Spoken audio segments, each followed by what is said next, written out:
आप सबका स्वागत है। कितना अद्भुत है आज जो पिता ने दिन हमारे लिए बनाया है। पिता हमारे लिए वो कार्य करते हैं जो हम कभी भी अपने सामर्थ्य से नहीं कर सकते। कि तूने अपनी गवाही बांटी वो उनके नौकरी के विषय में। और जब मैं वापस आई थी, मैं काफ़ी समय से जो है एक नए ड्राइवर को ढूंढ रही थी। मैं आपको पहली जो है गवाही मैं पिछली वीडियो में बांट चुकी हूँ। लेकिन ये वो समय था जो मैं काफ़ी समय से जो है एक जो ड्राइवर, अच्छे ड्राइवर को जो है मैं ढूंढ रही थी। और मुझे याद है कि मैं पिता से प्रार्थना करते थे कि पिता मुझे आप एक अच्छा ड्राइवर दीजिए। और मुझे हर दिन जो है दिन के लिए ड्राइवर मिलते थे, एक एक दिन के लिए। और मैंने ये अपने दोस्तों के साथ बांटा और उन्होंने कहा कि शायद आपको फिर प्रार्थना करनी चाहिए कि पिता मुझे एक अच्छा ड्राइवर चाहिए और पूरे महीने के लिए, मतलब अच्छे समय के लिए चाहिए, ऐसे नहीं एक एक दिन के लिए।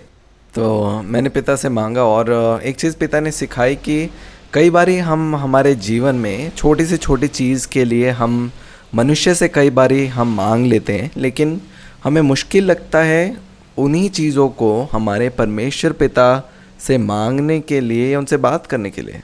तो जब मैंने ये गवाही सुनी, मैंने देखा कि मैं लोगों को पूछ रही हूँ ड्राइवर के बारे में और हर दिन मुझे ड्राइवर मिल रहा है, लेकिन अब सच में ज़रूरत है कि मुझे अच्छे समय के लिए ड्राइवर चाहिए। और मैंने पिता को कहा कि पिता मुझे एक ड्राइवर की जो है आवश्यकता है। और फिर अचानक से मुझे 3 कॉल आते हैं ड्राइवर के लिए परमानेंट जॉब में रखने के लिए। और उनमें से एक को जो है मैंने आज बुलाया है, जिसका मैं ट्रायल ले रही हूँ। पर देखिए, जो चीज़ हो भी नहीं रही थी, अचानक से अब मेरे पास 3 हैं। और मेरे पास ये आज़ादी है कि अब मैं उन 3 में से मैं चुन सकती हूँ कौन सबसे बेहतर है। और क्या हुआ इस बीच में, जो मेरा पुराना ड्राइवर था जो 3 महीने के लिए चला गया था, वो मुझे मैसेज किया। और क्योंकि मैं इतने दिनों से जो है इतने सारे ड्राइवर से मैं बात कर रही थी, मेरे को नंबर नहीं मालूम था। उन्होंने कहा कि मैडम मैं संतोष हूँ।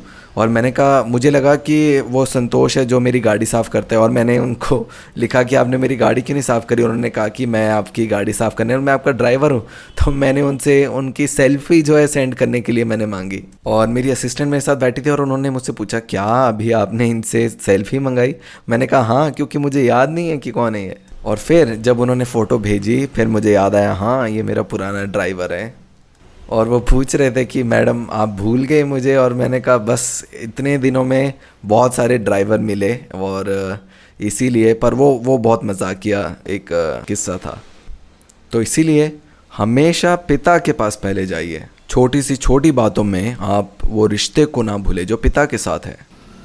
तो कितने लोगों को याद है पिछले हफ्ते हम किस विषय के ऊपर हम लोग बात कर रहे थे?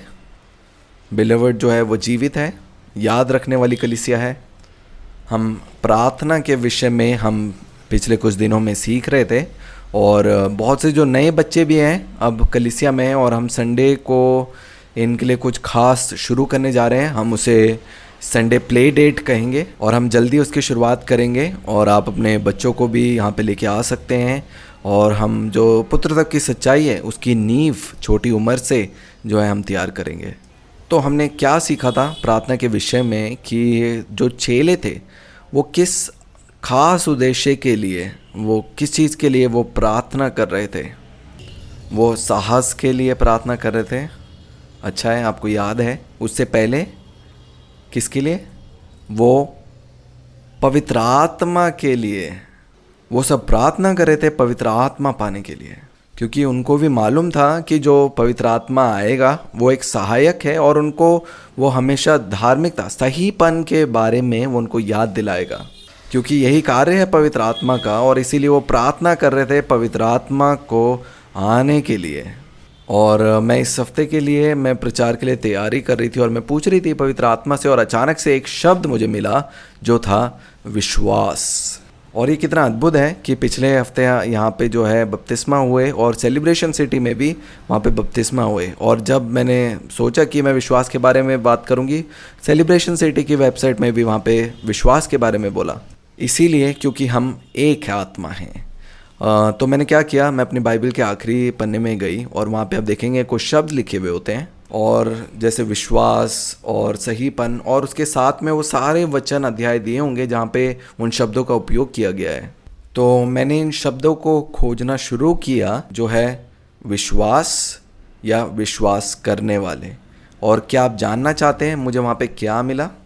और वो सारे जो शब्द मिले मुझे विश्वास के बारे में, उसके बारे में हम सीखेंगे। आइए हम वचनों में चलेंगे। हम पढ़ेंगे यूहन्ना का सुसमाचार, उसका 6 अध्याय और 22 वचन। बिलवड कलीसिया जीवित है, जाग रही है और वो समझ रही है अपनी पहचान के विषय में। आइए हम आगे देखेंगे। यूहन्ना का सुसमाचार 6 अध्याय और 22 वचन। यहाँ पे लिखा है यीशु मसीह जीवन की रोटी। यहाँ पे हम देखते हैं यीशु मसीह अपने चेलों के साथ हैं और आसपास जो हैं फरीसी लोग भी वहाँ पे मौजूद हैं। और यहाँ पे लिखा है वचन में 22 वचन में, दूसरे दिन उस भीड़ ने जो झील के पार खड़ी थी ये देखा कि यहाँ एक को छोड़ और कोई नाव ना थी, और यीशु अपने चेलों के साथ उस नाव पर नहीं चढ़ा था परंतु केवल उसके चेले ही गए थे। तब अन्य नावें तिबिरियास से उस जगह के निकट आई जहाँ उन्होंने प्रभु के धन्यवाद करने के बाद रोटी खाई थी। इसलिए जब भीड़ ने देखा कि यहाँ ना यीशु है और ना उसके चेले, तो वे भी नाव पर चढ़ के यीशु को ढूंढते हुए कफरनहूम पहुँचे। झील के पार जब वे उससे मिले तो कहा, हे रब्बी, तू यहाँ कब आया?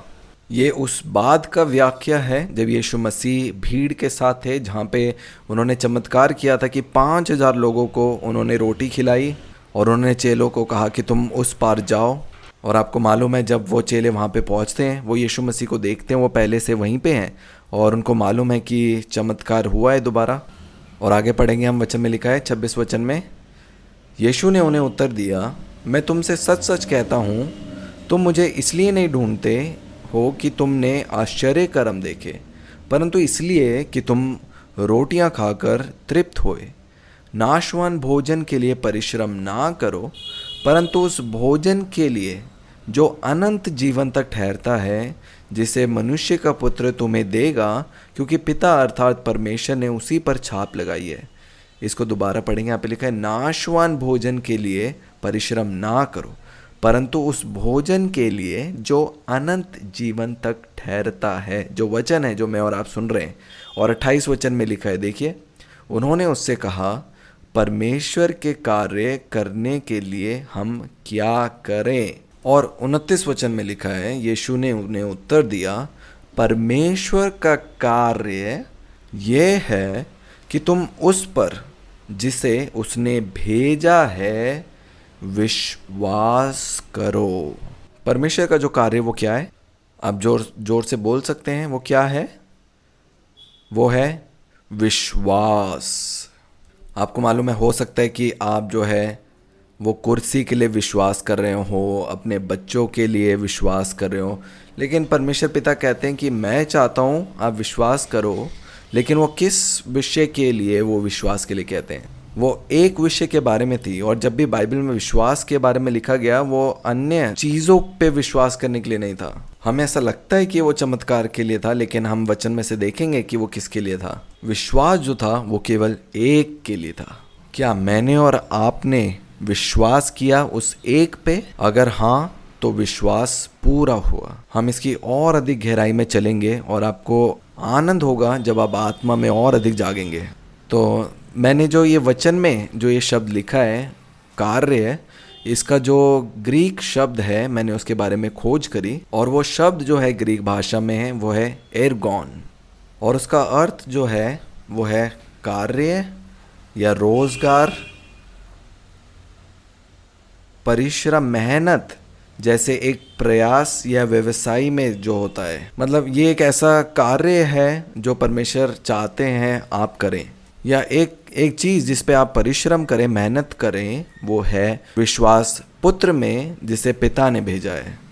और जो विश्वास शब्द है, इसको भी मैंने ग्रीक भाषा में जब मैंने ढूंढा, इसका जो मूल शब्द है वो मुझे मिला पिस्तियो, और इस शब्द का जो अर्थ मिला वो ये है विश्वास करना, भरोसा करना, सत्य मानना, मानने के लिए भरोसा रखना, वह विश्वास जिससे आगे बढ़ते जाते हैं। और क्या आपको मालूम है, वचन में भी लिखा कि जो पहले हमने विश्वास किया वो पिता के द्वारा हमारे मन में रखा गया कि हम विश्वास करें और उद्धार हो हमारा। कितनी अद्भुत बात है कि इस जगत की उत्पत्ति से पहले पिता हमें चुन लिया, उन्होंने जो है वो विश्वास हमारे हृदयों में दिया, और जब हमने वो विश्वास किया हम उसके राज्य में हमने प्रवेश किया। यहाँ पे एक एक और अर्थ जो विश्वास का मिला वो ये था कि मानने के लिए, वो क्या चीज़ मानने के लिए, वो कौन मानता है। आपको मालूम है जो विश्वास जो है वो कोई भावना नहीं है, वो कोई सोच नहीं है, वो कोई कल्पना भी नहीं है, लेकिन विश्वास एक चुनाव है, वो एक निर्णय है जो मैं और आप लेते हैं। इसलिए आप हमेशा याद रखें जो विश्वास है वो मेरा और आपका निर्णय है। जो इसके बारे में और अधिक हम आगे वचन में से सीखेंगे। और आप हमेशा याद रखें कि जो जो विश्वास है वो एक चुनाव है और निर्णय है हमारा। आगे हम वचन में से पढ़ेंगे मरकुस का सुसमाचार उसका 9 अध्याय उसके 23 वचन से पढ़ेंगे। यहाँ पे लिखा है, यीशु ने उससे कहा, यदि तू कर सकता है, ये क्या बात है, विश्वास करने वालों के लिए सब कुछ हो सकता है। बालक के पिता ने तुरंत गिड़गिड़ाकर कहा, हे प्रभु, मैं विश्वास करता हूँ, मेरा अविश्वास का उपाय कर। यहाँ पे हम वचन में देखते हैं कि एक पिता जो है यीशु मसीह के पास आता है और वो अपने बच्चे के लिए प्रार्थना कराना चाहता है जो दुष्ट आत्मा से ग्रसित है। वो जो है पहले चेलों के पास जाते हैं, चेले जो है वो दुष्ट आत्मा नहीं निकाल पाते और तब वो यीशु मसीह के पास आते हैं। इसके बारे में हम और पढ़ेंगे। यहाँ पे PDF में आप देखेंगे, ये वचन पूरा नहीं है तो आप अपने बाइबल में से निकाल सकते हैं। मरकुस का सुसमाचार उसका 9 अध्याय और इसके शुरुआत से हम पढ़ेंगे। ये 9 अध्याय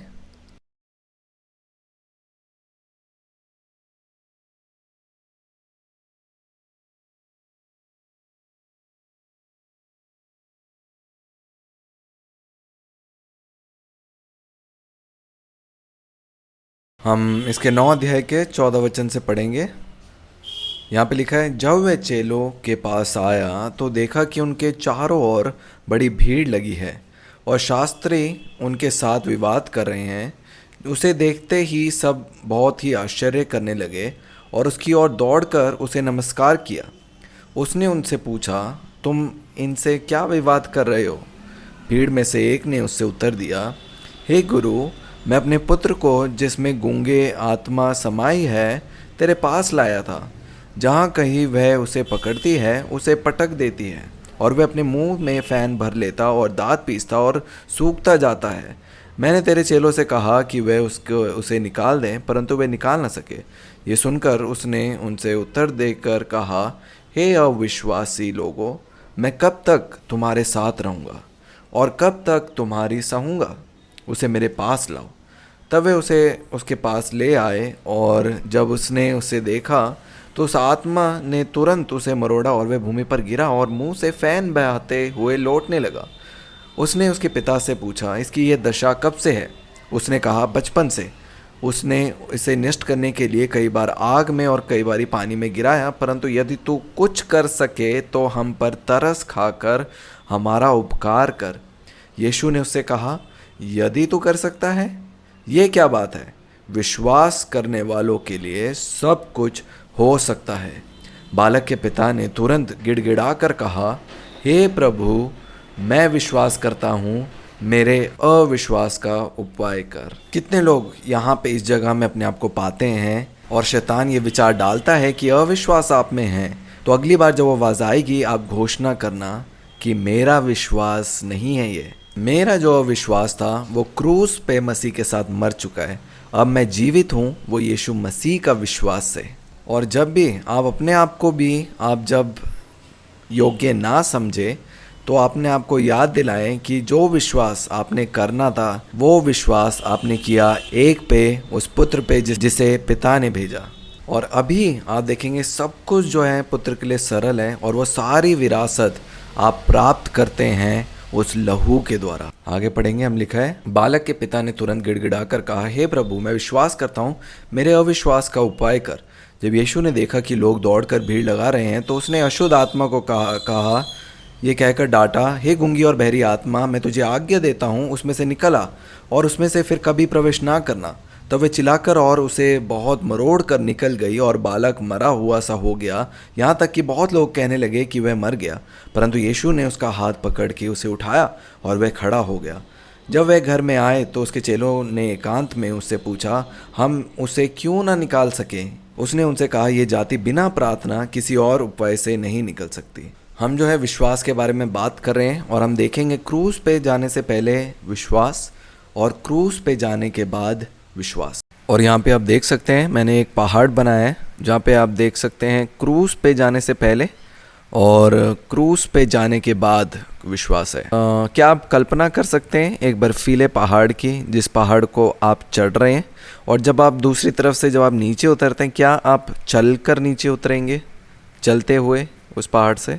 और चाहे वो बर्फ़ का पहाड़ भी नहीं है, अगर आप ऐसे ही पहाड़ में हैं और आप एक ढलान से जब आप नीचे उतरते हैं, आप देखेंगे कि नीचे उतरने में थोड़ा संघर्ष है। आसान क्या होगा कि अगर आप किसी चीज़ में बैठे हैं जिसमें जो फिसल सकता है और आप आसानी से आप नीचे आ सकते हैं। एक दर्शन जो है मैंने देखा था स्वप्न के द्वारा, हम वचन में से पढ़ेंगे इब्रानियों की पत्री उसका 12 अध्याय हम पढ़ेंगे, 12 अध्याय और 1 वचन से पढ़ेंगे। यहाँ पे लिखा है, इस कारण जबकि गवाहों का ऐसा बड़ा बादल हमको घेरे हुए है, तो आओ हर एक रोकने वाली वस्तु और उलझाने वाले पाप को दूर करके वे दौड़ जिसमें हमें दौड़ना है धीरज से दौड़ें और विश्वास के कर्ता और सिद्ध करने वाले यीशु की ओर ताकते रहें, जिसने उस आनंद के लिए जो उसके आगे धरा था लज्जा की कुछ चिंता ना करके क्रूस का दुख सहा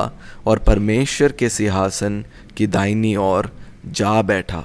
आपको मालूम है एक बारी मैंने सपना देखा कि मैं दौड़ रही हूँ और उसमें जो दौड़ का जो विजेता था, जो इनाम था, वो पहले आना नहीं था कि कौन पहले स्थान में ख़त्म कर रहा है, लेकिन वो इनाम मिल रहा था जो लोग इस दौड़ को सिर्फ पूरा कर रहे थे। अगर आपने वो दौड़ पूरी करी है तो आप विजयी हैं। लेकिन ये जो मैं दौड़ रही थी, ये मैं बर्फ़ में दौड़ रही थी और मैं दौड़ने की कोशिश कर रही थी, तो मैं आगे नहीं बढ़ पा रही थी। और सपने में मुझे बताया गया कि आप बर्फ़ में दौड़ते नहीं हैं, लेकिन आप बैठते हैं। और जब मैं बैठ गई, किसी ने मुझे पीछे से धक्का मारा और मैं सबसे जो भी दौड़ने की कोशिश कर रहा था, मैं आगे निकल गई।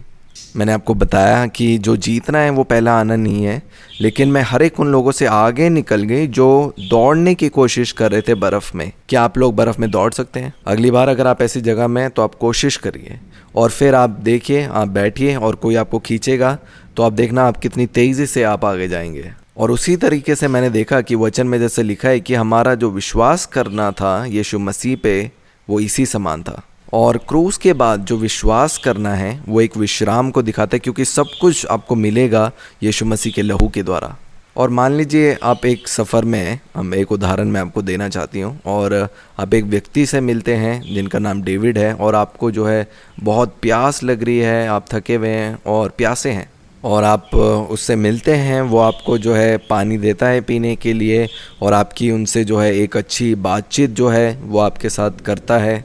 और फिर आप आगे अपने सफ़र में बढ़ते हैं और कुछ देर बाद आप देखते हैं कि आप थके हैं और दूर आपको एक सुंदर सा घर दिखता है जंगलों के बीच में, और आप पूछते हैं कि ये घर किसका है। तो कोई व्यक्ति वहाँ पे वो कहता है कि जिनसे आप बात कर रहे थे, जिनसे आप मिले, जिन्होंने आपको अपना नाम बताया था डेविड, ये उन्हीं का ही घर है जो आप देख रहे हैं सामने। और जब आपको मालूम पड़ता है कि ये घर जो है वो डेविड का ही है, तो आप सराहना करते हैं उस सुंदरता से जैसे वो घर बना है। और कुछ देर बाद आप वहाँ से जो है आगे बढ़ते हैं और आप देखते हैं पहाड़ में एक सुंदर बगीचा है और वहाँ पे जो घोड़े हैं वो दौड़ रहे हैं और वो बहुत सुंदर दिखता है, और वहाँ पे एक जन है जो उसकी देखभाल कर रहा है। और आप पूछते हैं कि ये जो बगीचा है वो किसका है, और वो कहते हैं कि ये बगीचा जो है वो डेविड का है। फिर अब आप वहाँ से आगे जाते हैं, जब नीचे उतरते हैं एक सुंदर नदी को आप वहाँ से बहता हुआ देखते हैं, और एक अच्छा सा एक खाने का स्थान वहाँ पे आप देखते हैं, कैफ़े, और वहाँ पे लिखा है डेविड्स कैफ़े। और फिर आप आगे जाते हैं, आपको पता चलता है फिर कि जो डेविड है वो जो है वो शादीशुदा नहीं है और उनको एक लड़की पसंद आई है जो कुछ समय पहले उनसे मिली थी।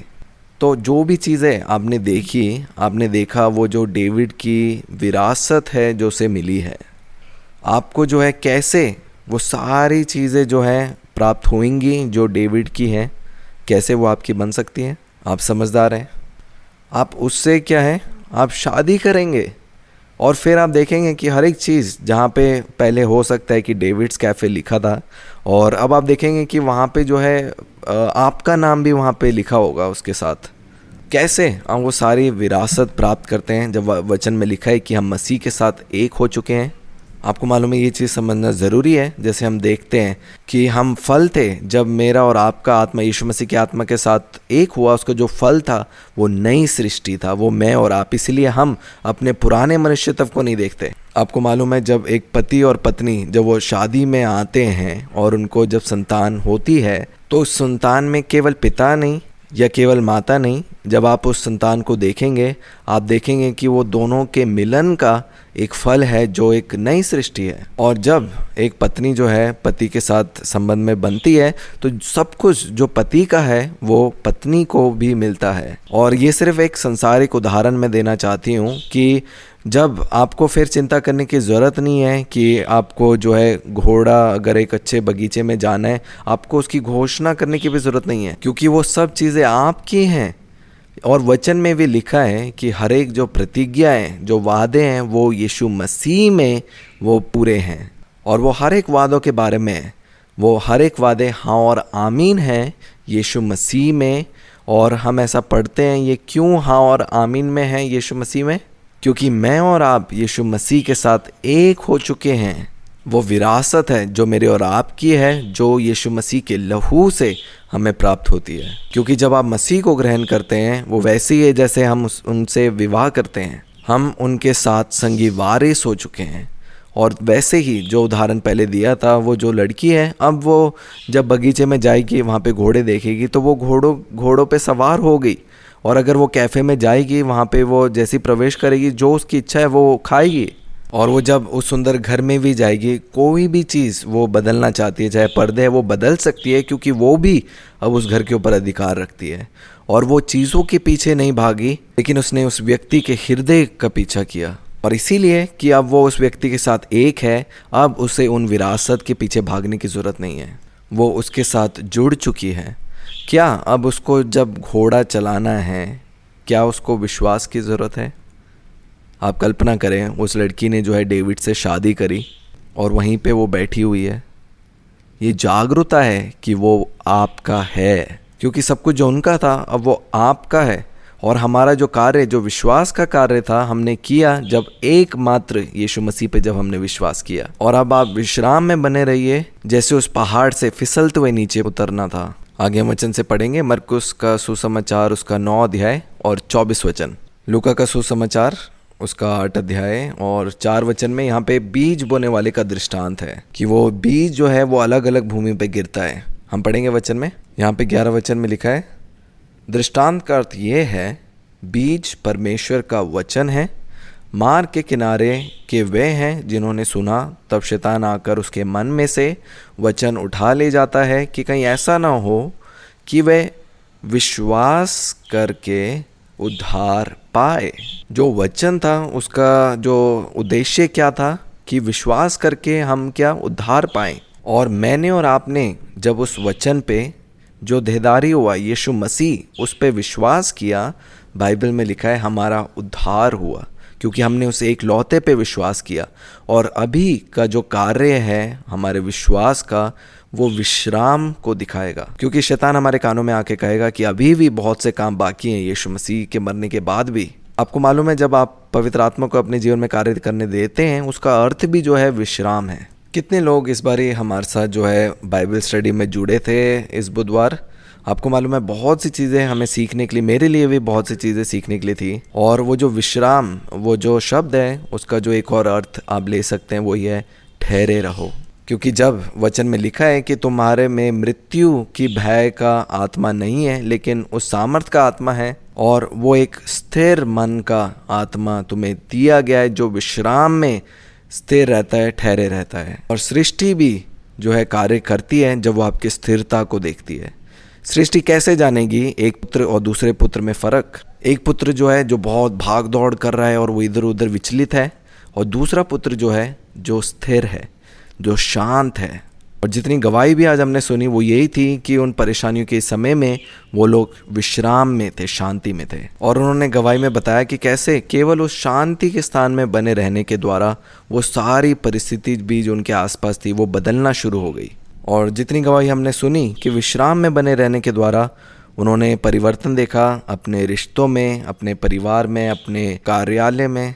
जैसे पिछले कुछ दिन में हमने वननेस ग्रुप में गवाही को बांटा था। एक जन है जो अभी अभी कलीसिया में आना शुरू किया है, और सबसे पहले अद्भुत बात थी वो कैसे मुझसे मिली, कैसे वो मुझे जुड़ी, और जो गवाही उत्पन्न हुई कैसे उनको कोविड पॉजिटिव था और वो रिपोर्ट नेगेटिव में बदल गई। और क्योंकि उस समय उन्होंने प्रार्थना के लिए कहा, मैंने कहा ये प्रार्थना की बात नहीं है, मैंने उनको वचन भेजा। जैसे उन्होंने वचन को सुना उनका प्राण जो है वो नएपन में आना शुरू हुआ, और उन्होंने कहा कि मैं अभी से बेहतर महसूस करती हूँ, जो बुखार जो है वो जाना शुरू हो गया। और अगले दिन वो दोबारा से रिपोर्ट करने गए, वो रिपोर्ट नेगेटिव। और अब हो सकता है कि उनके रिश्तों में भी कुछ समस्या है, लेकिन उन रिश्तों में भी अब वो बदलाव देखते हैं और वो कहते हैं कि ऐसी जो भली चीज़ें वो कभी भी पहले नहीं हुई। क्या हमने उनके रिश्तों के लिए प्रार्थना करी तो कैसे वो सारी जो चीज़ें हैं वो बदलती हैं। वो क्या चीज़ है जो वास्तविकता में जो चीज़ बदलती है वो क्या है। उनकी सोच जो है वो बदल गई, वो अपनी पहचान में जाग रहे हैं, वचन को एक आईने के समान देखते हैं, और जितना अधिक वो जाग रही हैं जिसका अर्थ है अपने प्राणों को नया कर रही हैं अपने विषय में, और वो विश्राम में है। और आपको मालूम है जितना अधिक वो अपने आप को देख रही हैं आत्मा में कि वो कौन है, विश्वास जो है उनके लिए कार्य कर रहा है कि वो कुछ काम नहीं कर रहे बनने के लिए, लेकिन वो पहले से हैं। जो हम कहते हैं कि आप ये पुत्र हैं, वो बनने के लिए हम नहीं कहते आपको, लेकिन हम आपको आईना दिखाते जिसमें लिखा है जो आप पहले से हैं। आपने उस व्यक्ति से शादी करी और अब जब आप उस घर में प्रवेश करते हैं आप विश्वास करें कि वो आपका है। जब आगे जाएंगे बगीचे को देखेंगे, घोड़े को देखेंगे, विश्राम में रहिए कि वो आपका है, और आगे जाके कैफे को देखेंगे, जाने कि वो आपका है। सारी जो विरासत है वो कैसे सारी विरासत आपको प्राप्त होती है, क्योंकि आप जानेंगे कि एक सबसे अद्भुत निर्णय था विवाह करना उस व्यक्ति से, और वही विश्वास को दिखाता है, वो विश्वास करना जिसे पिता ने भेजा। तो जब उन्होंने मुझे अपनी गवाही में बताया कि उनके जो रिश्ते हैं उनके पति के साथ वो भी बदल रहे हैं और अच्छा हो रहा है, वो कैसे हुआ, वो उन्होंने कोई प्रार्थना के द्वारा नहीं हुआ, लेकिन वो कैसे जागरूक हुए। और उस समस्या का जो समाधान था वो यही था कि वो विश्राम में बने रहे, और उन्होंने अपने आप को एक पुत्र के समान देखा। केवल एक चीज़ मैंने उत्साहित करी थी, वो था वचन सुनना। और जितना अधिक वचन हम सुनते हैं, आपको पता है हमारा प्राण उस नएपन में आता है। और उन्होंने मुझे लिखा था कि मेरी ज़िंदगी का सबसे अच्छा जो बर्थडे मैंने सेलिब्रेट करा वो ये था। सारे वो जो रिश्ते हैं आपके आसपास बदलेंगे जब आप अपनी आत्मिक पहचान में जागेंगे कि आप कौन हैं, और वो जो आईना मेरे और आपके लिए है वो वचन है। क्योंकि सारी चीज़ें जब वो विश्राम में बनी है, सृष्टि भी देखती है उनके शरीर को नहीं, लेकिन यीशु मसीह को जो उनके अंदर विराजमान है, और वो सारी चीज़ों के ऊपर अधिकार रखते हैं। और उन्होंने मुझे लिखा कि मैं नहीं जानती ये सारी चीज़ें कैसे हो रही हैं, लेकिन मुझे मालूम है कि मैंने चिंता करना छोड़ दी, और मेरी जो बेटी है उन्हें भी नौकरी नहीं मिल रही थी इतने समय से, उन्हें भी नौकरी, अच्छी नौकरी मिल चुकी है, और उस विश्राम में बने रहने के द्वारा और चीज़ें उनमें जुड़ पा रही है। जैसे गीतों ने बताया कि अनुग्रह का मतलब क्या है, कि उनका विश्वास हमारे लिए आगे जाके कार्य करता है। मेरा और आपका जो अविश्वास था वो क्रूस पे चढ़ाया जा चुका है, और अब जो विश्वास अब हमारे पास है वो यीशु मसीह का है। और जब हम यीशु मसीह में सही ठहरे तो हम हर बात में, हमारे विश्वास भी जो है पिता के सामने सही ठहरा। कलीसिया जीवित है, वो जाग रही है, और आप सब लोग समझ रहे हैं। आगे हम पढ़ेंगे लूका का सुसमाचार 24 अध्याय और 24 वचन को पढ़ेंगे। और यहाँ पे भी जो हमने वचन के बारे में पढ़ा लूका के सुसमाचार में, बीज बोने वाले का दृष्टांत, उसका अर्थ यही था कि परमेश्वर पिता उस वचन को बोना चाहते हैं जिस वचन के द्वारा मेरा और आपका उद्धार हो। हम पढ़ेंगे लूका का सुसमाचार उसका 24 अध्याय और 25 वचन से हम पढ़ेंगे। यहाँ पे लिखा है, तब उसने उनसे कहा, हे निर्बुद्धियों और भविष्यवक्ताओं की सब बातों पर विश्वास करने में मंदमतियों, क्या अवश्य ना था कि मसीह ये दुख उठाकर अपनी महिमा में प्रवेश करे? तब उसने मूसा से और सब भविष्यवक्ताओं से आरंभ करके सारे पवित्र शास्त्र में से अपने विषय में लिखी बातों का अर्थ उन्हें समझा दिया। यहाँ पे हम वचन में देखते हैं यीशु मसीह जो है ये बातें कह रहे हैं जब वो इमायूस के मार्ग में चल रहे हैं, जहाँ पे वो अपने चेलों से बात कर रहे हैं। और वहाँ पे कुछ लोग ये समझते हैं, विश्वास करते हैं कि वो इज़राइल को छुड़ाने के लिए आए हैं, और यहाँ पे वो प्रकट करते हैं कि वही है जो पूरे जगत का उद्धार करने के लिए आए हैं। इसलिए विश्वास करना कि यीशु मसीह हैं वो जिन्हें पिता ने भेजा है। आगे पढ़ेंगे यूहन्ना का सुसमाचार उसका 1 अध्याय और 12 वचन। इसको हम 6 वचन से पढ़ेंगे। यहाँ पे लिखा है, एक मनुष्य परमेश्वर की ओर से आ उपस्थित हुआ जिसका नाम यूहन्ना था। वह गवाही देने आया कि ज्योति की गवाही दे, ताकि सब उसके द्वारा विश्वास लाए। वह ज्योति ना था, परंतु उस ज्योति की गवाही देने के लिए आया था। सच्ची ज्योति जो हर एक मनुष्य को प्रकाशित करती है, जगत में आने वाली थी। वह जगत में था और जगत उसके द्वारा उत्पन्न हुआ, और जगत ने उसे नहीं पहचाना। वह अपने घर आया और उसके अपनों ने उसे ग्रहण नहीं किया, परंतु जितनों ने उसे ग्रहण किया, उसने उन्हें परमेश्वर की संतान होने का अधिकार दिया, अर्थात उन्हें जो उसके नाम पर विश्वास रखते हैं। वे ना तो लहू से, हमने जब यीशु मसीह पे विश्वास किया, वो लोग ना तो लहू से, ना शरीर की इच्छा से, ना मनुष्य की इच्छा से, परंतु परमेश्वर से उत्पन्न हुए हैं। परमेश्वर का बच्चा, परमेश्वर जात। जैसे शेर का बच्चा एक शेर को जन्म देता है, वैसे ही परमेश्वर से जन्मा परमेश्वर है। जो परमेश्वर के समान है, क्या वो लोग दौड़ेंगे? वो लोग विश्राम में रहेंगे। अगर परमेश्वर दौड़ रहे हैं तो वो भूल चुके हैं कि वो कौन है। फिर आगे हम पढ़ेंगे 14 वचन से। यहाँ पे लिखा है, और वचन देहधारी हुआ और अनुग्रह और सच्चाई से परिपूर्ण होकर हमारे बीच में डेरा किया, और हमने उसकी ऐसी महिमा देखी जैसे पिता के एक लौते की महिमा। यूहन्ना ने उसके विषय में गवाही दी और पुकार कर कहा, ये वही है जिसका मैंने वर्णन किया कि जो मेरे बाद आ रहा है वह मुझसे बढ़कर है, क्योंकि वह मुझसे पहले था। क्योंकि उसकी परिपूर्णता में से हम सब ने प्राप्त किया, अर्थात अनुग्रह पर अनुग्रह। इसलिए कि व्यवस्था तो मूसा के द्वारा दी गई, परंतु अनुग्रह और सच्चाई यीशु मसीह के द्वारा पहुंची। परमेश्वर को किसी ने कभी नहीं देखा, एक लौता पुत्र जो पिता की गोद में है, उसी ने उसे प्रकट किया। यीशु मसीह पिता के इकलौते एक ऐसे बीज थे जब वो इस संसार में आए, और जब वो बोए गए, जो फल उत्पन्न हुए वो अन्य पुत्र थे। आगे हम पढ़ेंगे यूहन्ना का सुसमाचार उसका 11 अध्याय और 40 वचन से पढ़ेंगे। यहाँ पे लिखा है, यीशु ने उससे कहा, क्या मैंने तुझसे नहीं कहा था कि यदि तू विश्वास करेगी तो परमेश्वर की महिमा को देखेगी? यहाँ पे यीशु मसीह जो है लाजर के कब्र के सामने खड़े हैं। जब उन्हें खबर आती है कि लाजर जो बीमार है, वो भागते नहीं, वो वहीं पे रहते हैं, क्योंकि वो जानते हैं कि वो परमेश्वर हैं और परमेश्वर भागते नहीं हैं। उन्हें पता है वो सारी चीज़ें जो हैं उनके पाँव के नीचे हैं, और जैसे वो चाहते हैं, जो वो बोलेंगे वैसा होगा। तभी वचन में लिखा कि यीशु ने कहा, क्या मैंने तुझसे नहीं कहा था कि यदि तू विश्वास करेगी तो परमेश्वर की महिमा को देखेगी? तब उन्होंने उस पत्थर को हटाया। यीशु ने आंखें उठाकर कहा, हे पिता, मैं तेरा धन्यवाद करता हूँ कि तूने मेरी सुन ली है। मैं जानता था कि तू सदा मेरी सुनता है, ये सत्य है मेरे और आपके लिए भी। परंतु जो भीड़ आसपास खड़ी है, उनके कारण मैंने ये कहा, जिससे कि वह विश्वास करे कि तूने मुझे भेजा है। यीशु मसीह ने क्यों वो सारे चिन्ह और चमत्कार किए? उसका उद्देश्य क्या था? जो हमने वचन में पढ़ा, वो उद्देश्य क्या था? कि वो लोग विश्वास करें उस एक लौते पे जो यीशु मसीह हैं। आपको मालूम है, आज भी कलीसिया में जो है हम प्रार्थना करते हैं, हम लोग हाथ रख कर, लेकिन उसका जो फल है वो यही है कि आखिर में वो यीशु मसीह पे विश्वास करें और उनके पास आएँ। क्योंकि ये जो असीम सामर्थ हम में रखी गई है, उसका एक ही उद्देश्य है कि हम सब लोगों को, हम अपने पास नहीं लेकिन यीशु मसीह के पास जो सोता है जीवन का, उनको दिखाएं। और यहाँ पे लिखा वचन में कि वो सारे काम किए कि वो विश्वास करें कि परमेश्वर ने मुझे भेजा है। और आगे लिखा है वचन में, ये कहकर उसने बड़े शब्द से पुकारा, हे लाजर निकला। जो मर गया था वह कफन से हाथ पांव बंधे हुए निकल आया, और उसका मुंह अंगोछे से लिपटा हुआ था। यीशु ने उसे कहा, उसे खोल दो और जाने दो। जब लाजर जीवित हुआ, क्या लाजर दोबारा मरा?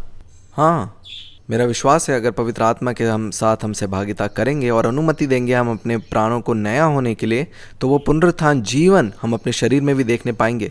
इसलिए बहुत से लोग उस चंगाई को प्राप्त करते हैं, लेकिन वो वापस से बीमार पड़ते हैं और फिर उन्हें लगता है कि उस समय परमेश्वर ने मुझे चंगा किया था और अब शायद मेरी चंगाई उन्होंने वापस ले ली है। ऐसा नहीं है, क्योंकि वो जीवन देने वाला है, उसमें कोई मृत्यु नहीं है। हमें किसी ने सिखाया नहीं था कि पवित्र आत्मा के साथ सहभागिता करके उन वचनों पे चलना है। आगे हम पढ़ेंगे यूहन्ना का सुसमाचार 20 अध्याय और 21 वचन। यीशु ने और भी बहुत से चिन्ह चेलों के सामने दिखाए जो इस पुस्तक में लिखे नहीं गए, परंतु ये इसलिए लिखे गए हैं कि तुम विश्वास करो कि यीशु ही परमेश्वर का पुत्र मसीह है और विश्वास करके उसके नाम से जीवन पाओ। तो कैसे हैं हम उस जीवन को हम प्राप्त करते हैं? यीशु मसीह पे विश्वास करने के द्वारा। क्या आप सबने यीशु मसीह पे विश्वास किया? हाँ, तभी आप उसके संतान कहलाए। अब वो जो जीवन है, अब वो आपके अंदर वास करता है। और पवित्र आत्मा क्या कार्य क्या है, वो आपको बताने आते हैं कि आपकी विरासत क्या है। ये जो घर है प्रिया, वो आपका है। ये जो बगीचा और घोड़े हैं, ये आपके हैं। हो सकता है आज किसी नौकरी की तलाश कर रहे हैं, वो नौकरी आपकी है। आपको मालूम है क्या चीज़ है जो रोकती है आपको पाने के लिए? वो कई बारी भय है, क्योंकि उसके लिए साहस चाहिए कि आप साहस के साथ आप उन चीज़ों के पास जाओगे और आप कहोगे कि ये मेरी है। चाहे कोई सवाल भी पूछे, आप उनको बोलोगे कि ये विरासत है जो मुझे लहू से प्राप्त होती है। और क्या चीज़ हमें चीज़ें पाने से रोक सकती है? अगर हम अपने मन में इस सोच को हम आने दें कि हम उस चीज़ को पाने के लिए योग्य नहीं हैं। लेकिन आप उन चीज़ों को पाते हैं जब इस सोच में आप जागते हैं कि मैं परमेश्वर का पुत्र हूँ और ये मेरी विरासत है। जैसे हमने हेब्रन की गवाही में भी सीखा कि कैसे नौकरी में जब उनको हाइक मिली, उन्होंने वही मांगा जो उनको चाहिए था। वो विश्राम में बने रहे और वो उन्हें मिली जो उनकी थी। और उनके विश्राम में बने रहने के द्वारा जो विरासत जो उनकी है वो उनके साथ जुड़ गई। आगे हम पढ़ेंगे रोमियो की पत्री 10 अध्याय और उसका 8 वचन से पढ़ेंगे। अभी हमने देखा कि हम यूहन्ना के सुसमाचार से देख रहे थे, उसमें से वचन पढ़ रहे थे। अब क्रूस के बाद का विश्वास अब हम देखेंगे। हम पढ़ेंगे रोमियो की पत्री उसका 10 अध्याय 1 वचन से हम पढ़ेंगे। यहाँ पे लिखा है, हे भाइयों, मेरे मन की अभिलाषा और उनके लिए परमेश्वर से मेरी प्रार्थना है कि वे उद्धार पाएं, क्योंकि मैं उनकी गवाही देता हूँ कि उनको परमेश्वर के लिए धुन रहती हैं, परंतु बुद्धिमानी के साथ नहीं। आपको मालूम है बहुत से लोग मुझे पूछते हैं कि कलीसिया जो है प्रार्थना करती हैं और वो एक धुन में है परमेश्वर के लिए, लेकिन यहाँ पे वचन में लिखा है कि वह बुद्धिमानी के साथ नहीं। क्योंकि जितना अधिक आप अपने पहचान में जागेंगे उतना कम आप लड़ेंगे और जानेंगे कि यीशु मसीह ने पहले से आपके लिए पूरा किया है। यीशु मसीह भी जब इस संसार में चले वो लड़ नहीं रहे थे। तूफान आए, तूफान में वो सो रहे थे, उन्होंने तूफान को डांटा, तूफान जो है शांत हो गया। लाजर मर गया था, लेकिन वो वहीं पे ठहरे, क्योंकि वो जानते थे कि उनके ऊपर या उनसे बड़ा इस संसार में कोई नहीं है। वो जानते थे कि पिता, पुत्र और पवित्र आत्मा एक है। आगे पढ़ेंगे हम वचन में, क्योंकि मैं उनकी गवाही देता हूँ कि उनको परमेश्वर के लिए धुन रहती है, परंतु बुद्धिमान के साथ नहीं, क्योंकि वह परमेश्वर के सहीपन से अनजान होकर और अपने सहीपन स्थापित करने का यत्न करते हैं, परमेश्वर का जो सहीपन के अधीन ना हुए। क्योंकि हर एक विश्वास करने वाले के लिए जो सहीपन है वह सहीपन के निमित्त मसीह व्यवस्था का अंत है। और आगे लिखा है, क्योंकि मूसा ने यह लिखा है कि जो मनुष्य उस सहीपन पर जो व्यवस्था से है चलता है वह उसी से जीवित रहेगा, परंतु जो सहीपन विश्वास से है। आपको मालूम है, मैं उत्साहित करती हूँ हर एक जन जो अपने परिवार में विश्वासी है वो साहसी होगा एक शेर के समान। जैसे हमने वचन में पढ़ा कि जो सहीपन विश्वास से है वो यो कहती है, तू अपने मन में ये ना कहना कि स्वर्ग पर कौन चढ़ेगा, अर्थात मसीह को उतार लाने के लिए, या अधलोक में कौन उतरेगा, अर्थात मसीह को मरे हुओं में से जिलाकर ऊपर लाने के लिए, परंतु वह क्या कहती है ये कि वचन तेरे निकट है, तेरे मुंह में और तेरे मन में है। ये वही विश्वास का वचन है जो हम प्रचार करते हैं कि यदि तू अपने मुंह से यीशु को प्रभु जानकर अंगीकार करे और अपने मन से विश्वास करे कि परमेश्वर ने उसे मरे हुओं में से जिलाया, तो तू निश्चय उद्धार पाएगा। और आगे 10 वचन में लिखा है, क्योंकि सहीपन के लिए मन से विश्वास किया जाता है और उद्धार के लिए मुंह से अंगीकार किया जाता है। क्योंकि पवित्र शास्त्र ये कहता है जो कोई इस पर विश्वास करेगा वह लज्जित ना होगा। यहूदियों और यूनानियों में कुछ भेद नहीं, इसलिए कि वह सबका प्रभु है और अपने सब नाम लेने वालों के लिए उद्धार है। क्योंकि जो प्रभु का नाम लेगा वह उद्धार पाएगा। हमने वचन में पढ़ा जो विश्वास है वो किस चीज़ के लिए था? विश्वास केवल एक पे जिसे पिता ने भेजा। आगे हम देखेंगे वचन में इब्रानियों की पत्री उसका 11 अध्याय और 6 वचन को पढ़ेंगे। यहाँ पे लिखा है, और विश्वास बिना उसे प्रसन्न करना अनहोना है, क्योंकि परमेश्वर के पास आने वाले को विश्वास करना चाहिए कि वह है और अपने खोजने वालों को वो प्रतिफल देता है। हमारा जो विश्वास था वो किस बारे में था? वो यीशु मसीह पे विश्वास करना है। आगे देखेंगे याकूब की पत्री उसका 2 अध्याय और 19 वचन। यहाँ पे लिखा है, तुझे विश्वास है कि एक ही परमेश्वर है, तू अच्छा करता है। दुष्ट आत्मा भी विश्वास रखते और थरथराते हैं। यहाँ पे वचन में लिखा है कि हम विश्वास करते हैं एक पे जो यीशु मसीह है, और लिखा है कि दुष्ट आत्मा भी विश्वास रखते हैं और वो थरथराते हैं। आगे हम वचन में से पढ़ेंगे उत्पत्ति की पुस्तक उसका 15 अध्याय और 6 वचन से। यहाँ पे लिखा है, तब यहोवा का ये वचन उसके पास पहुँचा, ये तेरा वारिस ना होगा। ये हम देखते हैं ये बातचीत है, परमेश्वर जो है अब्राहम से बातचीत कर रहे हैं और वो उन्हें कह रहे हैं कि ये तेरा वारिस ना होगा, तेरा जो निज पुत्र होगा वही तेरा वारिस होगा। और उसने उसको बाहर ले जाके कहा, आकाश के और दृष्टि करके तारा गण को गिन, क्योंकि तू उनको गिन सकता है क्या? फिर उसने उससे कहा, तेरा वंश ऐसा ही होगा। 6 वचन में लिखा है, उसने यहोवा पर विश्वास किया। यहाँ पे जो है यीशु मसीह उस वक्त नहीं आए थे, लेकिन फिर भी अब्राहम ने वचन पे विश्वास किया और यहोवा ने इस बात को उसके लिए सहीपन गिना। आपको मालूम वो अब्राहम का विश्वास था जिससे वो परमेश्वर के सामने सही ठहरा। वैसे ही मैं और आप हैं, हम भी विश्वास के द्वारा परमेश्वर के सामने सही हैं। और अब उस सहीपन में जो यीशु मसीह के द्वारा है उसमें हम विश्राम में हम रहते हैं। आगे पढ़ेंगे हम यशाया की पुस्तक उसका 53 अध्याय और 1 वचन। जहाँ पे भी विश्वास शब्द का जो वर्णन किया है वो सारे वचन हम ले रहे हैं। और वो हर एक बातों में जो विश्वास का कार्य था वो यही था कि विश्वास करना यीशु मसीह पे, और इस सत्य पे विश्राम करने के द्वारा वो जो सारी विरासत है जो यीशु मसीह के साथ जुड़ी है लहू के द्वारा वो हम प्राप्त करते हैं। इसलिए हमें उन चीज़ों के पीछे भागने की ज़रूरत नहीं है, लेकिन हमें विश्राम करना है कि वो हमारी हैं। और जितना अधिक आप विश्राम करते हैं और आप आनंद में रहते हैं, कई बारी चिंता आती है, आप ऐसे आप चलें और आप शांति में रहें और आप देखेंगे कि कैसे वो जो चीज़ के लिए आप चिंता कर रहे थे वो सारी चिंताएं गायब हो जाती हैं, क्योंकि हमने यीशु मसीह पे विश्वास किया और अब हमारे लिए क्रूस के बाद वो सब यीशु मसीह में पूरा है।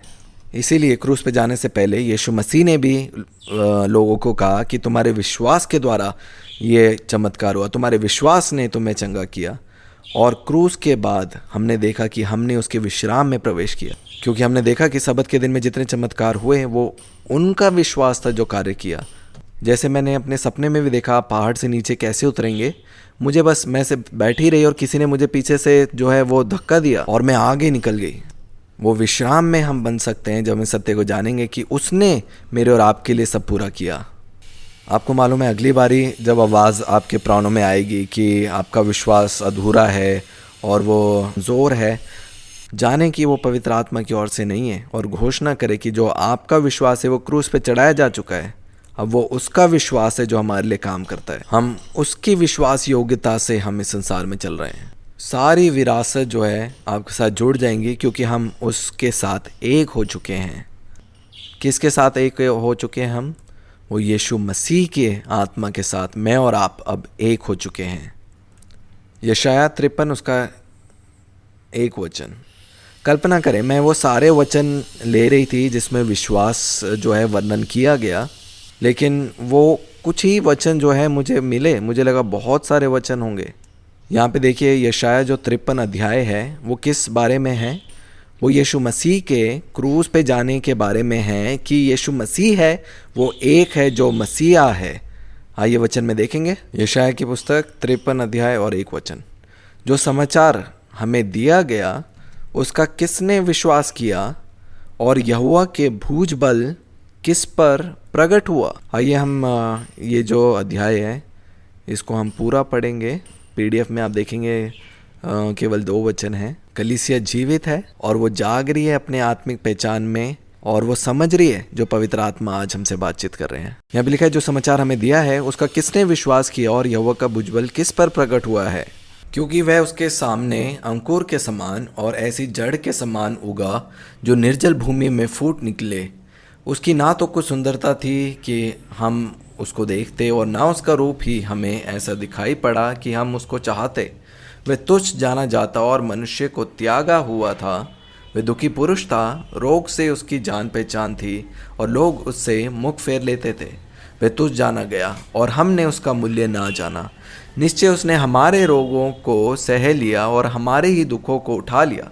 तो भी हमने उसे परमेश्वर का मारा, कूटा और दूर दशा में पड़ा हुआ समझा। परंतु वह हमारे ही अपराधों के कारण घायल किया गया, वह हमारे अधर्म के कामों के कारण कुचला गया। हमारी ही शांति के लिए उस पर ताड़ना पड़ी कि उसके कोड़े खाने से हम लोग चंगे हो जाएं। इसलिए अब मैं और आप एक नई सृष्टि है।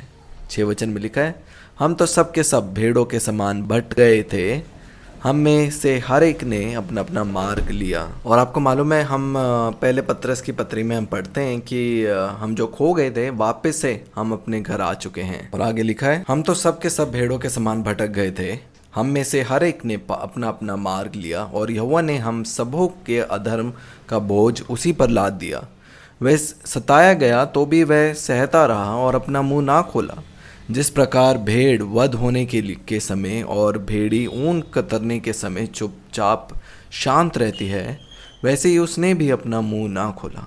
अत्याचार करके और दोष लगाकर वे उसे ले गए। उस समय के लोगों में से किसने इस पर ध्यान दिया कि वह जीवितों के बीच में से उठा लिया गया। मेरे ही लोगों के अपराधों के कारण उस पर मार पड़ी। उसकी कब्र भी दुष्टों के संग ठहराई गई, और मृत्यु के समय वह धनवान का संगी हुआ। यद्यपि उसने किसी प्रकार का उपद्रव ना किया था और उसके मुंह से कभी छल की बात नहीं निकली थी, तो भी यहोवा को यही भाया कि उसे कुचले। उसने उसके रोगी कर दिया। जब वह अपना प्राण दोष बलि करे तब वह अपना वंश देखने पाएगा। वह बहुत दिन जीवित रहेगा। उसके हाथ से यहोवा की इच्छा पूरी हो जाएगी। वह अपने प्राणों को दुख उठाकर उसे देखेगा और तृप्त होगा। अपने ज्ञान के द्वारा मेरा धर्मी दास बहुतेरे को सही ठहराएगा, और उनके अधर्म के कामों का बोझ आप उठा लेगा। इस कारण मैं उसे महान लोगों के संग भाग दूंगा, और वह सामर्थियों के संग लूट बांट लेगा, क्योंकि उसने अपना प्राण मृत्यु के लिए उंडेल दिया। वह अपराधियों के संग गिना गया, तो भी उसने बहुत के पापों का बोझ उठा लिया और अपराधियों के लिए विनती करता है। कौन हमारे लिए विनती करता है आज भी? हमें किसी मनुष्य के पास जाने की ज़रूरत नहीं है, लेकिन वो पवित्र आत्मा है, यीशु मसीह है। जो कार्य उन्होंने किया, वो कार्य के द्वारा वो आज भी जो है हमारे लिए विनती करते हैं। तो जो विश्वास करना था, वो किसके बारे में विश्वास करना था? वो यीशु ही मसीहा है। इस बात पे विश्वास करना था कि वो है एक लौता जो परमेश्वर की ओर से भेजा गया। तो विश्वास जो था वो क्या कार्य था? क्यों आज हम इन चीज़ों को सीख रहे हैं? क्योंकि शैतान चाहेगा कि विश्वास का जो अर्थ है और अधिक आपको कार्य करना है। आपने जिस क्षण यीशु मसीह पे विश्वास किया, उसी क्षण आपका नया जन्म हो गया, और फिर आप देखेंगे आप संघर्ष नहीं करेंगे, उस विश्वास में आप विश्राम करेंगे। जो विश्वास यीशु मसीह का है, फिर आप देखेंगे वो सारी विरासत आपसे जुड़ जाएगी। आगे हम पढ़ेंगे यूहन्ना का सुसमाचार उसका 20 अध्याय और 29 वचन। यहाँ पे लिखा है, यीशु ने उससे कहा, तूने मुझे देखा है, क्या इसीलिए विश्वास किया है? धन्य है वे जिन्होंने बिना देखे मुझ पे विश्वास किया है। किस पे विश्वास किया है? यीशु मसीह पे।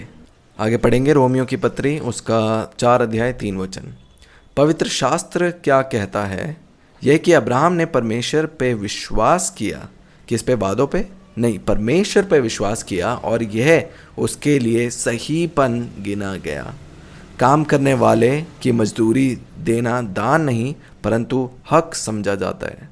आगे पढ़ेंगे दूसरा तिमोथी की पत्री, उसका 1 अध्याय और 12 वचन।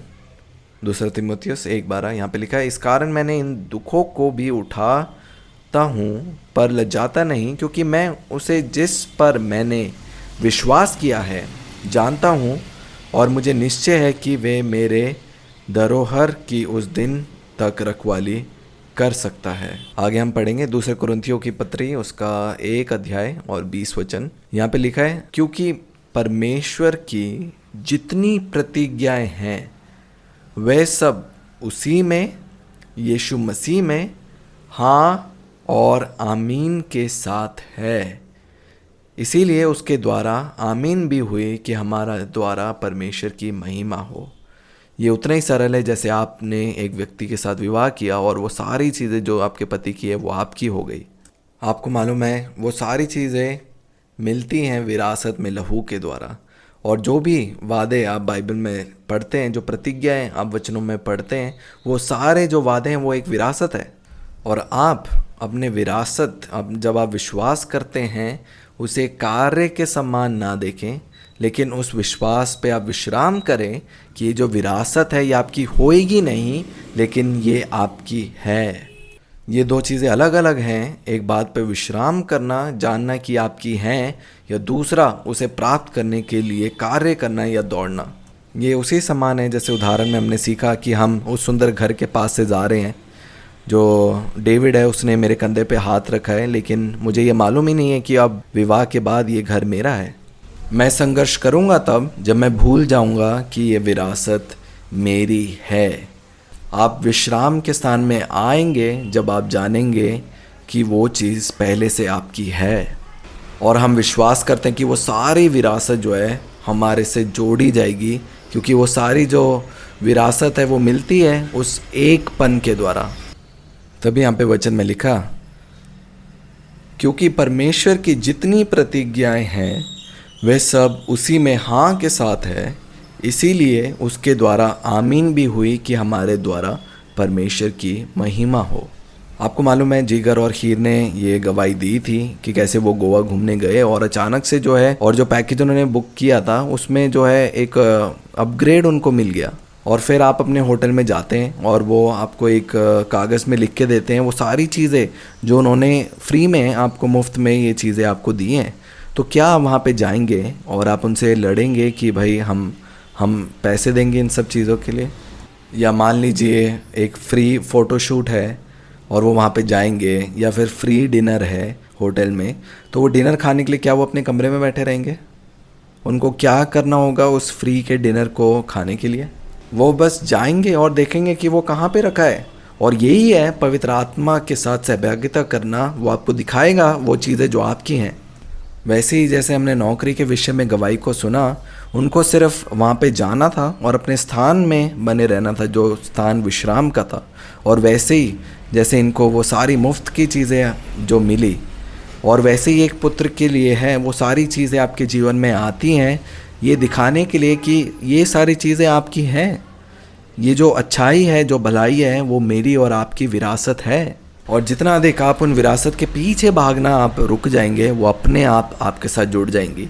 ये इसी तरह है जैसे मेरा चार्जर जो है वो गुम हो गया था और मैं वो खो गई थी, क्योंकि वो जो आईफोन की चार्ज की केबल है वो बहुत छोटी है और वो कहीं पे भी पहुंचती नहीं, और कहीं पे मैंने उसको रखा था और जब मैं जा रही थी तो मैं भूल गई उसे वहाँ पे रखने के लिए। और यही सोच थी मेरे मन में, और क्योंकि वो खो गई, चीज़ें मेरे पास आई मुझे बताने के लिए पहचान कि वो चीज़ें खो गई, पर मुझे पता है जो मेरी विरासत है वो लहू से जुड़ी है। ये उसी तरह है जैसे हमने वो उदाहरण देखा था कि वो जो सुंदर घर है, कोई आकर मुझे बोले वहाँ पे रहने लग जाए और वो बोले कि नहीं ये घर आपका नहीं है।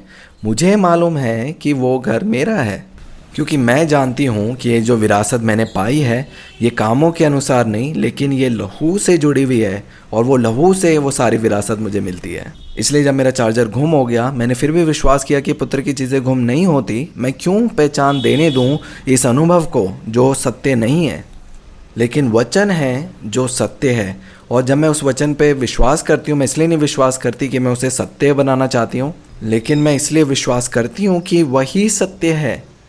सत्य यह है कि मैं और आप यीशु मसीह के साथ एक हैं।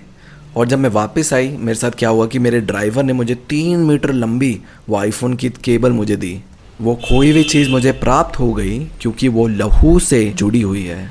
मैं और आप विश्वास करते हैं कुछ बनने के लिए नहीं, लेकिन जब हमने विश्वास किया, अब हम विश्राम करते हैं और जितनी चीज़ें वो हमें दिखाती है कि हमने किस सत्य पे विश्वास किया है। हम विश्वास नहीं करते कुछ पाने के लिए, लेकिन हम विश्वास करते हैं उस शांति में बने रहने के लिए कि ये चीज़ पहले से हमारी है, क्योंकि वो आपको दी गई है। और कभी भी आप अपने अनुभव को ना बताने दें कि आपकी विरासत ये नहीं है। फ़र्क नहीं पड़ता आपके जीवन में कितने भी बुरे अनुभव क्यों ना हो, उन अनुभव को आपको कहने ना दो कि ये आपकी विरासत नहीं है, लेकिन आप उन कल्पनाओं को झाड़ते हैं और कहते हैं कि हाँ, वो अच्छाई मेरी विरासत है क्योंकि मैंने उस एक पे विश्वास किया जो परमेश्वर पिता ने भेजा। आगे हम पढ़ेंगे इब्रानियों की पत्री, उसका 4 अध्याय और 9 वचन को हम पढ़ेंगे। यहाँ पे लिखा है, अतः जान लो कि परमेश्वर के लोगों के लिए सबत का विश्राम बाकी है, क्योंकि जिसने उसके विश्राम में प्रवेश किया है उसने भी परमेश्वर के समान अपने कामों को पूरा करके विश्राम किया।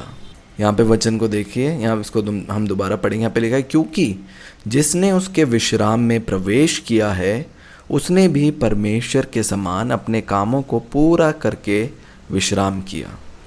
आगे हम पढ़ेंगे यूहन्ना का सुसमाचार, उसका 16 अध्याय। यहाँ पे लिखा है, पवित्र आत्मा का कार्य। मेरा और आपका कार्य क्या था? उसे इकलौते पे विश्वास करना। आइए देखते हैं पवित्र आत्मा का क्या कार्य है। हम पढ़ेंगे यूहन्ना का सुसमाचार 16 अध्याय और 4 वचन से हम पढ़ेंगे। यहाँ पे लिखा है, मैंने आरंभ में तुमसे ये बातें इसलिए नहीं कही क्योंकि मैं तुम्हारे साथ था, परंतु जब मैं अपने भेजने वाले के पास जाता हूँ और तुम में से कोई मुझसे नहीं पूछता तू कहाँ जाता है, परंतु मैंने जो ये बातें तुमसे कही है इसलिए तुम्हारा मन शोक से भर गया है, तो भी मैं तुमसे सच कहता हूँ कि मेरा जाना तुम्हारे लिए अच्छा है, क्योंकि यदि मैं ना जाऊँ तो वह सहायक तुम्हारे पास ना आएगा, परंतु यदि मैं जाऊँगा तो वह तुम्हारे पास भेजूँगा। वे आकर संसार को पाप और धार्मिकता और न्याय के विषय में निरुत्तर करेगा। पाप के विषय में इसलिए कि वह मुझ पर विश्वास नहीं करते। पाप का जो अर्थ है वो क्या है? वो एकमात्र यीशु मसीह पे विश्वास नहीं करना। और जितने लोग जिन्होंने यीशु मसीह पे विश्वास किया, जो यीशु मसीह में हैं, वो पाप से अलग हो चुके हैं। अब वो आप पे दोष नहीं लगा रहा। दो हैं, या तो वो यीशु मसीह में हैं या तो वो यीशु मसीह में नहीं है, जो पाप में हैं। इसलिए लिखा कि वह आकर संसार को पाप और सहीपन का न्याय के विषय में निरुत्तर करेगा। पाप के विषय में इसलिए कि वह मुझ पर विश्वास नहीं करते, और सहीपन के विषय में इसलिए कि मैं पिता के पास जाता हूँ और तुम मुझे फिर ना देखोगे। देखिए, पवित्र आत्मा हमें सहीपन के बारे में याद दिलाता है जो यीशु मसीह के लहू के द्वारा है। हर एक चीज़ जिसके पाने की हम आशा करते हैं, बाइबल में लिखा है, वो हम उस सहीपन के द्वारा पाते हैं जो लहू के द्वारा, यीशु मसीह के लहू के द्वारा हमें प्राप्त हुई है। चाहे ये अच्छी नौकरी है, वो हमें प्राप्त होएगी उस सहीपन के द्वारा। एक अच्छा साथी जो है मुझे मिलेगा, वो सहीपन के द्वारा। इसलिए हम उस मेमने के लहू के द्वारा और अपने गवाही के वचन के द्वारा हम जयवंत हैं। बहुत से लोग मेरे पास आके कहते हैं कि प्रिया, आपके पास बहुत सारा विश्वास है, और मैं उससे पूछती हूँ, क्या आपके पास भी वही विश्वास नहीं है जो यीशु मसीह का है? अगर मैं और आप एक ही पिता के द्वारा नया जन्म पाया है, तो हम दोनों के पास एक ही विश्वास है और वो उसका विश्वास है। आप विश्राम करना सीखें। समस्या यही है कि एक जो है जानता है विश्राम में बने रहना, और दूसरा वो नहीं जानता। एक जो है उस पहाड़ से उतर रहा है दौड़ते हुए, लेकिन जानिए आपको सिर्फ बैठना है और कोई आपको धक्का देगा और आप जो दौड़ रहे हैं उनसे भी आप आगे निकल जाएंगे। हर एक गवाही जो हम कलीसिया में सुनते हैं यहाँ पे, वो विश्राम के स्थान में बने रहने के द्वारा जुड़ी हुई है। क्योंकि जब हम विश्राम में बने रहेंगे, तब जो उसका विश्वास है, उसका जीवन जो है, उसकी सामर्थ जो है, हमारे अंदर से वो बह पाएगी और उन कामों को जाकर पूरा करेगी जो हम कभी भी अपने शरीर के सामर्थ्य में नहीं कर सकते। बाइबल में जब हम शरीर के बारे में पढ़ते हैं, शरीर दिखाता है परमेश्वर के बिना उन चीज़ों को करना जिसमें वो नहीं जुड़े। जहाँ पे विश्वास का अर्थ है विश्राम में बने रहना, क्योंकि फिर आप नहीं हैं शरीर में संघर्ष कर रहे, यीशु मसीह हैं, पिता हैं जो आपकी लड़ाई को लड़ते हैं, उन कार्यों को पूरा करते हैं। तभी याकूब की पत्री में हम पढ़ते हैं कि सुनने में तत्पर, बोलने में धीर और क्रोध में धीमा होना चाहिए। हमें बेचैन नहीं होना चाहिए, उतावली नहीं करनी चाहिए, क्रोधित नहीं होना चाहिए, क्योंकि ये चीज़ें जो हैं परमेश्वर के सहीपन को उत्पन्न नहीं कर। इसका मतलब है जब मैं क्रोधित नहीं हूँ, मैं उतावली में नहीं हूँ, उसका सहीपन है मेरे लिए आगे जाकर वो कार्य करने में सक्षम है, उन चीज़ों को जो मैं कभी अपने शरीर के सामर्थ्य में नहीं कर सकता। इसलिए हम सीखते हैं पवित्र आत्मा के साथ सहभागिता करना और कैसे और अधिक विश्राम में बने रहना हमारे जीवन के हर क्षेत्र में। अगली बारी अगर आपके कानों में ऐसी खबर पड़े जिसे सुनकर आपको अच्छा ना लगे या कोई बुरी खबर हो, तो आप दुखित मत हो या हड़बड़ी मत करें या उदास मत होए। जाने कि आप परमेश्वर के पुत्र हैं। कुछ भी चीज़ जो आपकी है वो खो नहीं सकती, और हर एक विरासत जो है, जो भली वस्तु है, वो जुड़ती जाएगी आपके साथ जितना आप विश्राम में बने रहेंगे। तभी वचन में लिखा है, इसलिए कि मैं पिता के पास जाता हूँ और तुम मुझे फिर ना देखोगे, न्याय के विषय में, इसलिए कि संसार का सरदार दोषी ठहराया गया है। मुझे तुमसे और भी बहुत सी बातें कहनी हैं, परंतु अभी तुम उन्हें सह नहीं सकते। परंतु जब वह अर्थात सत्य का आत्मा आएगा तो तुम्हें सब सत्य का मार्ग बताएगा, क्योंकि वह अपनी ओर से ना कहेगा, परंतु जो कुछ सुनेगा वही कहेगा और आने वाली बातें तुम्हें बताएगा। 14 वचन में लिखा है, वह मेरी महिमा करेगा, क्योंकि वह मेरी बातों में से लेकर तुम्हें बताएगा। आपको मालूम है कार्य जो मैंने और आपने किया वो था यीशु मसीह पे विश्वास करना। उसके बाद क्या कोई और कार्य कहा है करने के लिए? पवित्र आत्मा के विषय में लिखा है कि जो मेरा है, मेरी बातें हैं, वो तुम्हें बताएगा। हम लोग जो है मार्ग में चलेंगे और वहाँ पे हम वो जो सुंदर घर है, सिर्फ वो सुंदर घर विरासत नहीं है, और भी विरासत है जो वो आपको दिखाएगा जो आपकी है।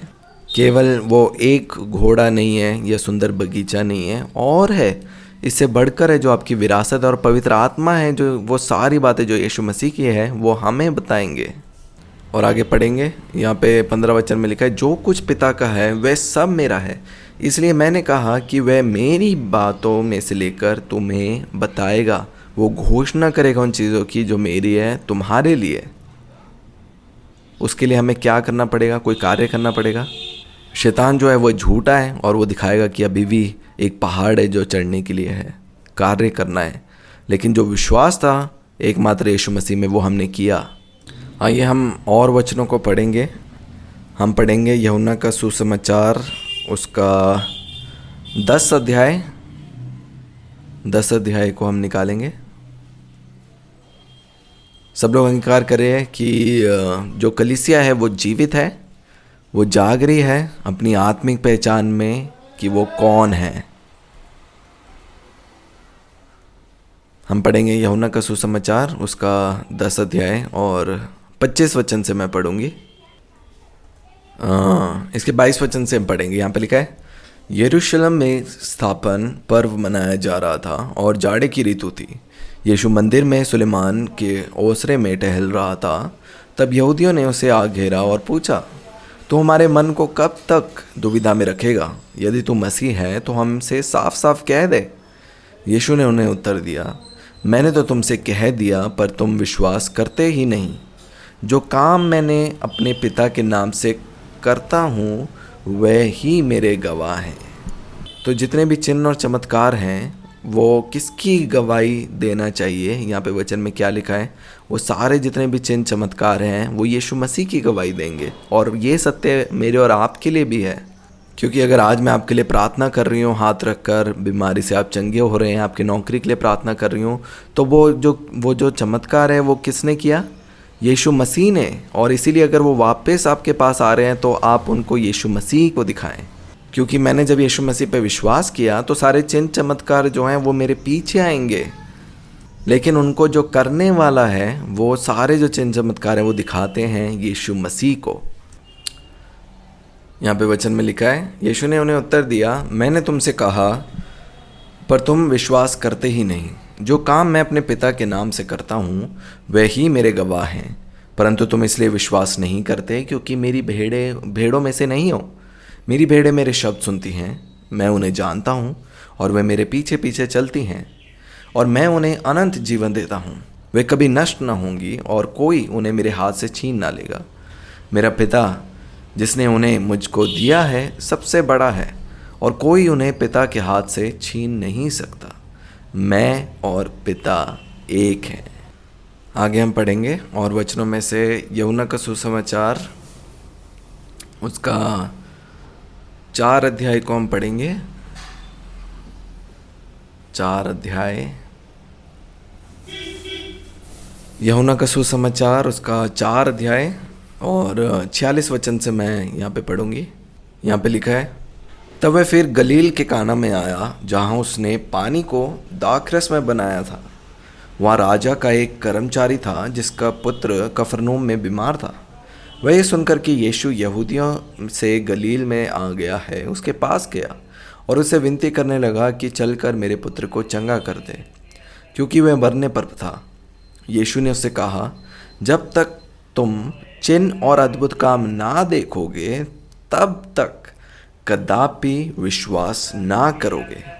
किस पे विश्वास ना करोगे? यीशु मसीह पर। आपको मालूम है यीशु मसीह इस बात को कह रहे थे कि यदि अगर आप मुझ पे विश्वास करोगे, क्योंकि हर एक वो जो चिन्ह चमत्कार यीशु मसीह ने किए वो एक उद्देश्य के लिए किए, और वो है विश्वास यीशु मसीह पे। इसलिए लिखा है कि पहले तुम उसके राज्य और उसकी सहीपन की खोज करो, तो ये सारी वस्तुएं जो है वो तुम्हारे साथ जुड़ जाएगी। और उस वचन से पहले क्या लिखा है कि किस चीज़ के बारे में वो लोग चिंता करते थे? कपड़ा, रोटी, मकान। वो लोग चिंता कर रहे थे कि हम क्या खाएंगे, क्या पहनेंगे। जो उनकी ज़रूरतें थे जीवन के बारे में, अच्छा पीना, अच्छा खाना, अच्छा पहनना, चिंता करते थे वो उस विषय में कि ये चीज़ें जो हैं वो कहाँ से उन्हें प्राप्त होंगी। और लिखा है कि तुम अपनी विरासत के पीछे ना दौड़ो, उसके राज्य और उसके सहीपन की खोज करो, तो ये सब चीज़ें तुम्हें मिल जाएगी। इसका अर्थ कि यीशु मसीह कह रहे थे कि हम उनके खोज के प्रति हम भागें। और फिर लिखा है कि जब हम यीशु मसीह को हम खोज कर हम पा लेते हैं तो ये सारी विरासत जो है हमें मिल जाती है। और हर एक चीज़ के लिए अलग से विश्वास करना नहीं है, एक एक चीज़ के लिए पहले विश्वास करना है। एक घर के लिए, फिर एक और घर है वो बगीचा, सुंदर बगीचा, उसके लिए जो घोड़े आपके पास हैं। नहीं, ऐसा नहीं है मेरे प्रियो। ये सारी चीज़ें जो है आपके साथ जुड़ जाती है एक कार्य के लिए जो आपने की। डेविड से विवाह, यीशु मसीह के साथ हम एक हैं, हमने उनके साथ विवाह किया और वैसे हमें वो सारी चीज़ें प्राप्त होती हैं। क्रूस के इस तरफ आपको विश्वास करना था हर छोटी तरफ से, क्योंकि जो व्यवस्था थी वो बोझ से भरी हुई थी, कार्य करने के लिए दी गई थी। ये इसी समान है जैसे हम एक पहाड़ को, सीधे पहाड़ को हम चढ़ रहे हैं। तभी वचन में लिखा है कि जो व्यवस्था का बोझ है वो भारी है। और पौलुस भी अपने पत्र में लिखता है कि तुम अन्य जातियों में ये बोझ ना डालो जो हम भी नहीं सह पाए। इसीलिए पुराने नियम में भी उनके लिए जो होम बलियाँ थी वो लहू था जो उनको निर्दोष करता था, और पिता जो है उनको आशीष दे सकते थे उस लहू के द्वारा। क्योंकि जो यहूदी लोगों को आदत हो गई कार्य करने के लिए, जब यीशु मसीह भी आए वो मांगते थे कि मुझे बताओ कि क्या कार्य करना है, और यीशु मसीह ने जो है केवल एक कार्य उनको बताया। वो कार्य था मुझ पर विश्वास करो। मैंने और आपने भी विश्वास किया उस क्रूस पे।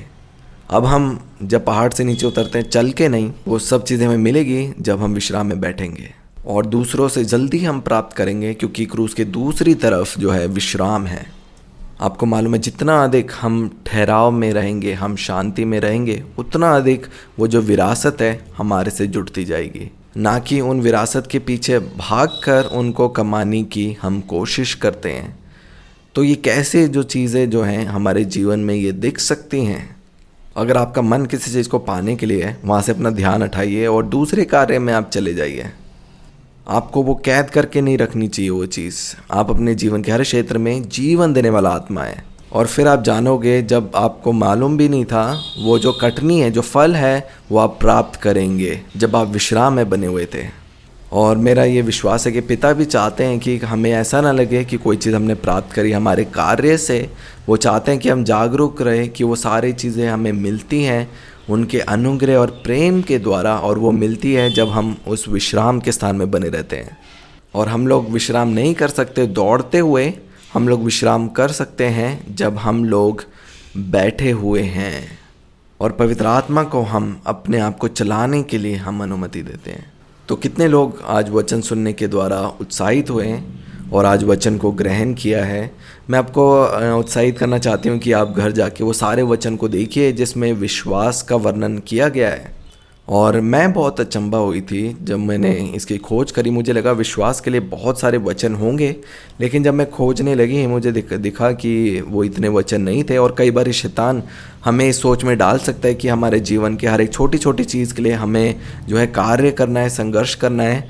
लेकिन सत्य यही है कि हमने वो जो एक बार का कार्य था, हमने यीशु मसीह पे विश्वास किया, और अब एक स्थान है जिसमें हमें वो सारी चीज़ें प्राप्त होती है, और वो विश्राम का स्थान है। और फिर वो विरासत जो है वो लहू के द्वारा जुड़ जाती है, क्योंकि हमने उस एकमात्र पर विश्वास किया। और जब विचार आपके मन में आए जो पिता की ओर से नहीं, आप कहिए कि पिता मैं धन्यवाद करता हूँ कि जो विरासत है वो आपकी ओर से आती है, और मेरे जो बच्चे भी हैं वो पवित्र आत्मा के द्वारा सिखाए हुए चलेंगे। वो विश्वास करते हैं, लेकिन वो विश्वास विश्राम के साथ है। जब मैं उस घर के पास से जा रही हूँ, मुझे मालूम है, मैं विश्वास करती हूँ कि वो मेरा है, लेकिन मैं विश्वास करती हूँ इसलिए नहीं कि वो मेरा हो जाए। आप समझ रहे हैं? पहले शायद मैं ऐसे करती थी कि हर एक चीज़ों के लिए विश्वास करती थी कि वो मेरी हो जाए, लेकिन जब मैंने उनके साथ विवाह किया मुझे मालूम है कि वो सारी जो विरासत है वो मेरी है। बाइबल में लिखा है कि हम यीशु मसीह के साथ अब नई वाचा में उसके साथ हम लोग भी जो हैं संगी वारिस हैं वो सारी विरासत के लिए। आप अगर वचन में भी देखेंगे, आप देखेंगे हर एक वो जो प्रतिज्ञाएं और वादे आपके लिए जो लिखे गए हैं वो पहले से हैं। इसीलिए आप धन्यवाद कर सकते हैं कि पिता मैं धन्यवाद करती हूँ कि मेरे बच्चे जो हैं वो पवित्र आत्मा द्वारा सिखाए जाएंगे। मैं धन्यवाद करती हूँ आपकी अच्छाई के लिए जो आपने मुझे दी है, क्योंकि अब जब मैं आपके साथ एक हूँ, मेरे जीवन के बारे में सारी जो पुरानी बातें बीत गई है, अब आपने मुझे नया बनाया है, नई सृष्टि करके रचा है। पुत्र की चीज़ें गुम नहीं होती, और इन सब बातों के लिए पिता का धन्यवाद करते हैं जो उन्होंने हमारे लिए रखी हैं, और हम उस विश्राम के स्थान में बने रहते हैं। आप किसी चीज़ के पीछे भागने की कोशिश ना करें। जैसे आप घोषणा मत करें कि पुत्र की चीज़ें गुम नहीं हो सकती, नहीं हो सकती, नहीं हो सकती, तो आप उसको बनाने की कोशिश कर रहे हैं। जैसे वो घर मैं अपना बनाने की कोशिश कर रहा हूँ अपनी मेहनत से। विश्वास करें कि वो लहू से आपका है, वो आपका स्वभाव है। उसी तरह जैसे वो घर है, अगर 100 जन भी उस घर में बैठे हैं, आपको मालूम है कि वो घर आपका है, क्योंकि वो कागज़ में आपका नाम है। इसलिए आप शांत रहें, उस शांति के स्थान में बने रहें, और वो सब चीज़ें आपके साथ जुड़ जाएंगी, क्योंकि ये जो बातें हैं वो सत्य हैं, और सत्य में सामर्थ है। क्योंकि हमने उस एकमात्र यीशु मसीह पर विश्वास किया, वो सारी चीज़ें मिल रही है हमें उस लहू के द्वारा जो यीशु मसीह का है। कितने लोगों ने आज वचन को ग्रहण किया है? ये जो बीज आज बोया गया है ये और अधिक जो है अंकुरित होगा आपके प्राणों में, और आप जागेंगे। जब आपने यीशु मसीह पे विश्वास किया, आप उसके पुत्र बन गए। अब हम सीखते हैं और अधिक उस विश्राम में बने रहना, और जितना अधिक हम उस विश्राम में बने रहते हैं, तब जो परमेश्वर पिता हैं उस सारी विरासत को जो है हमारे साथ जोड़ देते हैं। बाकी चीज़ों को हम और अधिक अगले हफ्ते में सीखेंगे। क्यों ना हम आत्मिक भेंट आज हम दें। आप मेरे पीछे अंगीकार कर सकते हैं। पिता, मैं आपके राज्य में आपका बेटा हूँ, और यीशु मसीह आप मेरे महायाजक हैं। आज वचन सुनने के द्वारा जो आत्मिक उन्नति मेरे प्राणों में आई है उसका 10वां हिस्सा मैं आपको देता हूँ। तो ये हम हर रविवार बोलते हैं, लेकिन मैं चाहती हूँ कि सब लोग जो है एक जागरूकता के साथ इसका अंगीकार करें, क्योंकि जब भी आप वचन को सुनते हैं और ये वचन जो है आपके कानों में आता है, जैसे हम अपने धन में से दशवांश देते हैं हर एक चीज़ जो उन्नति में आई है, और वैसे ही विश्वास के द्वारा हम घोषणा करते हैं कि यीशु मसीह आप हमारे महायाजक हैं, और जो वचन सुनने के द्वारा उन्नति हुई है मेरे प्राणों में उसका 10वां हिस्सा हम आपको देते हैं। और आपको मालूम है वो वचन जो है वो कभी फिर चोरी नहीं होगा, और वो वचन ठहरेगा, वो अंकुरित होगा, और अधिक आप उस पहचान में जागृत होंगे। आइए क्यों ना हम वो दशवांश दें।